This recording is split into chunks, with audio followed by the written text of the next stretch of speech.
Todos nós desejamos, né, que as nossas carreiras sejam bem-sucedidas, tenhamos um bom salário, tenhamos uma boa moradia, tenhamos uma boa saúde.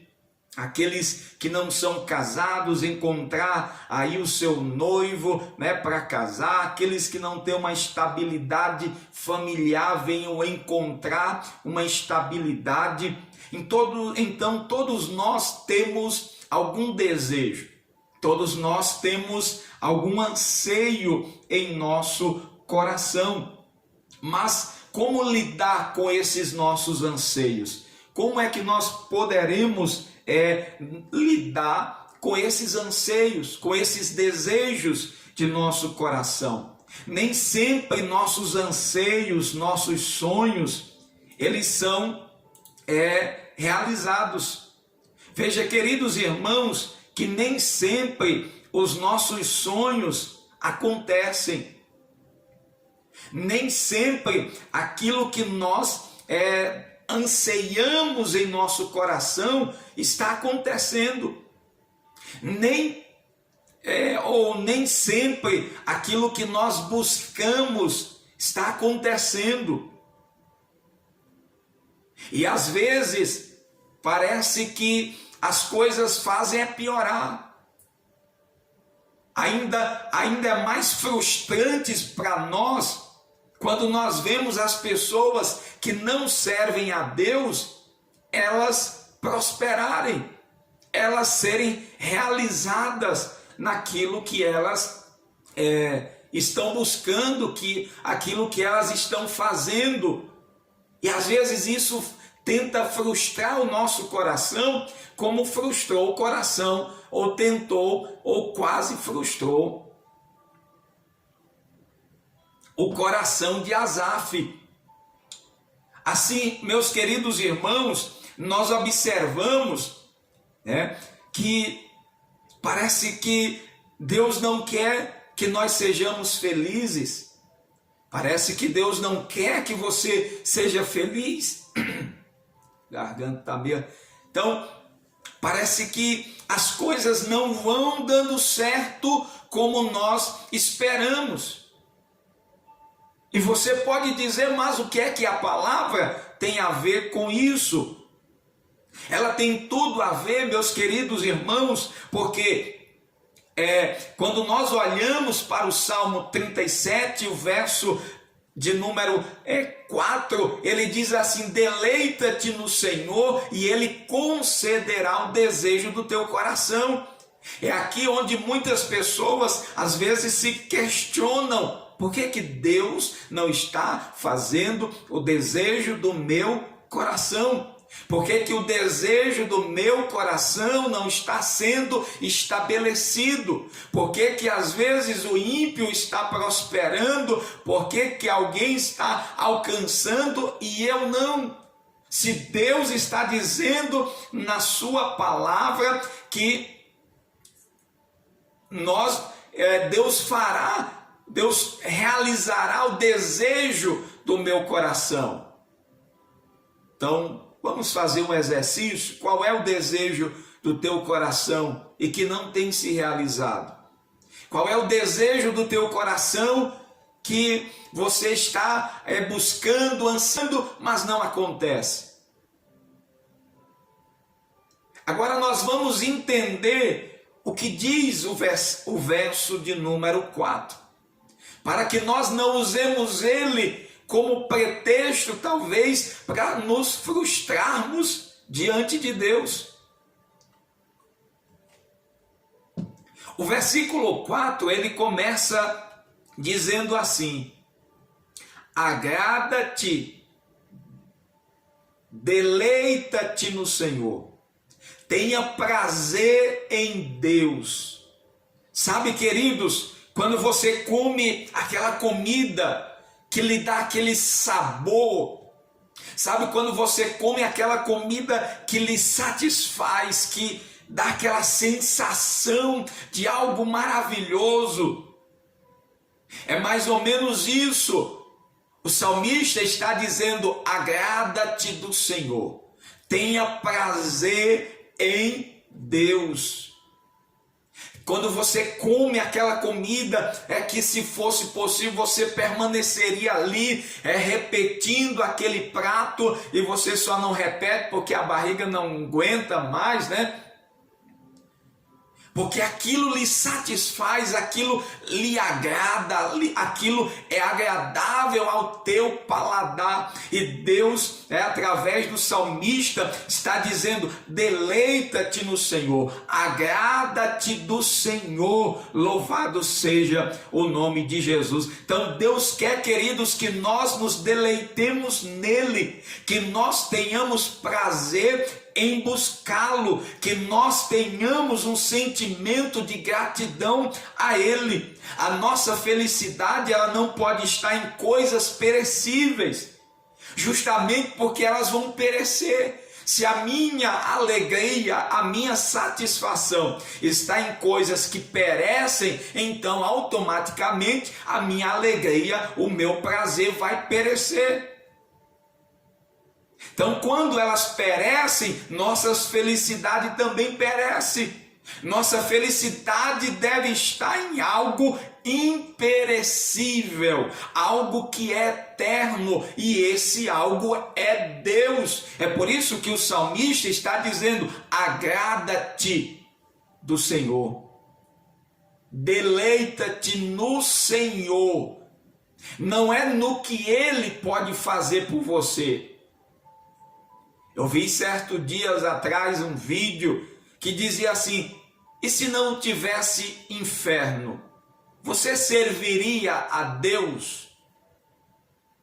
Se não tivesse uma eternidade sem Deus, e você pudesse viver a tua vida inteira e saber que no final não teria o inferno, você serviria a Deus mesmo assim?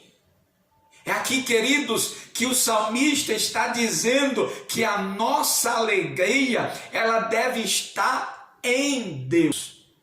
Um certo ator, de Hollywood, ele disse assim: eu sempre disse que gostaria que as pessoas pudessem realizar todos os sonhos de riqueza e fama, para que eles pudessem ver que esse não é o lugar onde eles vão encontrar o sentido da vida. Quando ele diz assim: quando eu era adolescente, queria muito ter videogame. Alguns dos meus amigos tinham isso, e isso só aumentava o meu desejo de ter um também. Então um dia meu pai me deu um Master System, Não demorou muito tempo para eu enjoar e começar a jogar no Mega Drive de um amigo. Passado algum tempo, finalmente ganhei um Mega Drive. Mas aí descobri o Super Nintendo e o Mega Drive perdeu a graça. Percebe, queridos, como os nossos desejos, eles têm alto e baixos? É por isso que nós não podemos confiar a nossa felicidade em algo que nós podemos perder. A única garantia de felicidade que temos é o próprio Deus, porque Ele não passa, Ele é eterno. O escritor aos Hebreus diz que Ele é o mesmo ontem, hoje e eternamente. Ele não muda, não há sombra de variação nele. Desde a eternidade Ele é Deus igualmente, nunca mudou. Então, se a nossa alegria, o prazer nosso estiver em Deus, queridos, dia após dia, ano após ano, nós estamos vendo uma escalada de pessoas decepcionadas com a graça de Deus, decepcionadas com Deus, decepcionadas com a igreja. Por quê? Porque se promete coisas e a felicidade das pessoas estão nas coisas e não no Deus que abençoa. Então nós precisamos colocar o nosso prazer, a nossa satisfação no próprio Deus. Qualquer outra coisa que você ame, que você tenha deleite e que tome o lugar de Deus, é um ídolo e deve ser destruído. E isso nos leva, queridos, ao próximo, a parte B do verso de número 4. Queridos irmãos, então nada pode tomar o lugar de Deus, de satisfação. É por isso que as pessoas estão aí à procura de uma noitada, de coisas momentâneas para trazer satisfação. E veja que as pessoas começam com pouco, daqui a pouco o pouco não satisfaz e começa a aumentar, e em vez de crescer, amadurecer, não, elas vão sempre em uma escalada para o fundo do poço, elas vão sempre descendo. Mas aquele que encontra em Deus a sua satisfação, ele vai só subindo de nível, como diz Paulo, de glória em glória, de fé em fé, nós vamos avançando, nós vamos alcançando algo melhor, porque Paulo diz que o que o olho não viu, que o ouvido não ouviu, que não desceu o coração, é o que Deus tem preparado. Querido, o momento na presença de Deus, já dizia o salmista, um dia na casa do Senhor é melhor do que 1000 em outros lugares. Agora imagine uma eternidade diante do Deus Todo-Poderoso, diante da glória de Deus. Não tem coisa melhor, não tem coisa mais prazerosa. Então a segunda parte do verso de número 4 diz: e ele satisfará os desejos do teu coração. Você ama a Deus por quem Ele é ou por aquilo que Ele pode dar? Alguém disse, eu achei interessante, ele disse: nós não adoramos ou agradecemos a Deus ou adoramos a Deus não só por aquilo que Ele é, mas pelo que Ele faz. Nós adoramos pelas obras das suas mãos. Porém, o nosso amor não pode estar, o nosso amor às coisas, às obras de Deus não pode estar acima de Deus. O Senhor diz, qual é o primeiro mandamento? É amar a todas as coisas, sobre tudo, sobre todos, com todo o nosso ser, com toda a nossa força, com todo o nosso entendimento. Então, se você não ama a Deus por quem Ele é, ou se você ama mais as coisas que Ele pode dar do que Ele mesmo, então, queridos, nós estaremos trocando Deus pelo que Ele pode fazer. Nós estaremos trocando Deus, a adoração a Deus, por aquilo que Ele nos dá. Não estou dizendo que você não deve adorar a Deus por aquilo que Ele faz. Devemos sim adorar a Deus pelas obras dEle, mas a obra que Ele faz não pode estar em primeiro lugar. Quero que você entenda isso. É por isso que muitas pessoas já desistiram de servir a Deus. É por isso que muitas pessoas já abandonaram a fé. Porque colocaram toda a sua expectativa na bênção, naquilo que Deus poderia dar. Mas, querido, se é de Deus, Deus dá quando Ele quer, na hora que Ele quer. E se Ele não quiser, Ele não dá, é dele. Então, se eu adoro a Deus por aquilo que, ou somente por aquilo que Ele faz, então quando Ele não fazer, eu vou ficar decepcionado. Você já viu aquela criança que adora, ou melhor, que se alega quando o pai dá as coisas, mas quando o pai não dá, ela chora, ela esperneia, ela diz que o pai é ruim, que o pai não gosta dela. E a minha pergunta é, será se não tem pessoas assim, que esperneiam quando Deus não dá o que ela pede, quando Deus não faz o que ela quer? Então, queridos, nós vamos observar que Deus, Ele não concede os desejos que tomam o lugar dele. Se você não se agrada de Deus, os seus desejos serão egoístas. Se você não se agrada de Deus, em que a sua alegria é Deus, então seus desejos serão egoístas.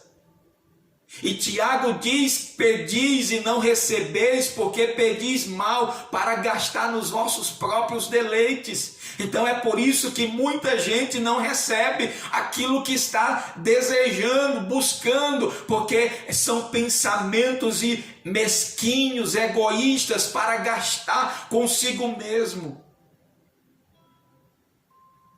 Então a ideia desse versículo não é a que Deus é que eu vou orar. Não é a ideia que você vai orar, se envolver nos ministérios, vai louvar tanto a Deus que você vai amolecer o coração de Deus.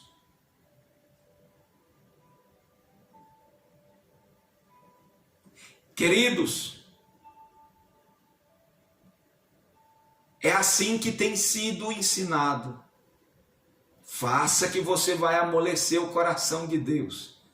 Faça que você vai mudar Deus. A oração não é para mudar Deus. A oração é para mudar nós. A oração é para nos conformar à imagem de Deus. A oração não muda o coração de Deus, mas sim o nosso. Quando nós oramos e nós apresentamos nossos desejos diante de Deus, não é o coração de Deus que é mudado para se adequar aos nossos anseios, mas sim o nosso coração. Foi que Jesus orou: Pai, passa de mim esse cálice sem que eu beba. Mas Jesus disse: mas não seja conforme a minha vontade, mas sim conforme a tua. Então ele entende que não é a vontade dele, mas sim a do Pai. Jesus ensinou na oração do Pai Nosso: seja feita a tua vontade, tanto no céu como na terra. Como é no céu, seja feita aqui, como a tua vontade é feita no céu, seja feita aqui. Então nós vamos orar pela vontade de Deus. Então é aqui onde entra o segredo. Eu tenho deleite em Deus, eu me alegro em Deus, então a minha vida, os meus anseios vão estar na linguagem ou no mesmo patamar da vontade de Deus. Aí Deus vai fazer. Aí quando eu oro segundo a vontade de Deus, Deus vai fazer. Então se o anseio do teu coração é a vontade de Deus, fica tranquilo, vai se realizar. Se o anseio, o desejo que Deus está colocando, ou que está no teu coração, foi Deus que colocou, querido, fica tranquilo, vai se realizar. É impossível, mas vai acontecer. Porque você está sonhando o sonho de Deus, você está desejando o desejo, a vontade de Deus, está alinhada com a vontade de Deus, então Deus vai fazer, fica tranquilo. Agora, se a tua vontade é a tua e não é a vontade de Deus, eu sinto muito. Você vai orar, orar, orar. Talvez vai ficar até decepcionado.